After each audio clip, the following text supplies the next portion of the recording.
Hi friends, നമുക്കൊന്ന് വളരെ soft ആയിട്ടുള്ളൊരു അപ്പം തയ്യാറാക്കിയെടുത്താലോ. അതിനായി 4 ഗ്ലാസ് പച്ചരിയും 1 ടേബിൾ സ്പൂൺ ഉഴുന്നും കൂടെ ചേർത്ത് കൊടുത്ത് അത് നമുക്കൊരു 4-5 വെള്ളത്തിൽ നന്നായിട്ടൊന്ന് കഴുകിയെടുക്കാം. ആ കഴുകിയെടുത്ത പച്ചരിയിലേക്ക് 2 ഗ്ലാസ് തേങ്ങയും 1 ഗ്ലാസ് ചോറും ഒരൽപ്പം ഈസ്റ്റും ഒരൽപ്പം പഞ്ചസാരയും കൂടെ ചേർത്ത് കൊടുത്ത് ഒരൽപ്പം വെള്ളം കൂടി ഒഴിച്ചു കൊടുത്ത് നമുക്കത് കുതിരാനായിട്ട് മാറ്റി വെക്കാം.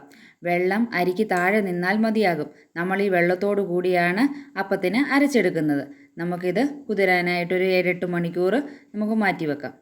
കുതിർത്ത് വെച്ച അരി നമുക്കൊരു മിക്സി ജാറിലേക്ക് ഈ വെള്ളത്തോടു കൂടി തന്നെ ചേർത്ത് കൊടുത്ത് നല്ലതുപോലെ അരച്ചെടുക്കാം. നല്ലതുപോലെ അരച്ച മാവ് നമുക്ക് പിന്നെ പുളിപ്പിക്കേണ്ട ആവശ്യമൊന്നുമില്ല, കപ്പി കാച്ചി ഒഴിക്കേണ്ട ആവശ്യവുമില്ല. ഒരമണിക്കൂർ കഴിഞ്ഞതിന് ശേഷം നമുക്ക് നല്ല സോഫ്റ്റ് ആയിട്ടുള്ള അപ്പം ചുട്ടെടുക്കാവുന്നതാണ്. നല്ല പഞ്ഞിയായിട്ടുള്ള അപ്പം നമുക്ക് കിട്ടും. ഇതെല്ലാവരും ഒന്ന് ട്രൈ ചെയ്ത് നോക്കൂ. ഇഷ്ടമായെങ്കിൽ ലൈക്കും ഷെയറും സബ്സ്ക്രൈബും ചെയ്ത് സപ്പോർട്ട് ചെയ്യാനും കൂടെ കമൻറ്റ് ചെയ്യാനും മറക്കല്ലേ. താങ്ക്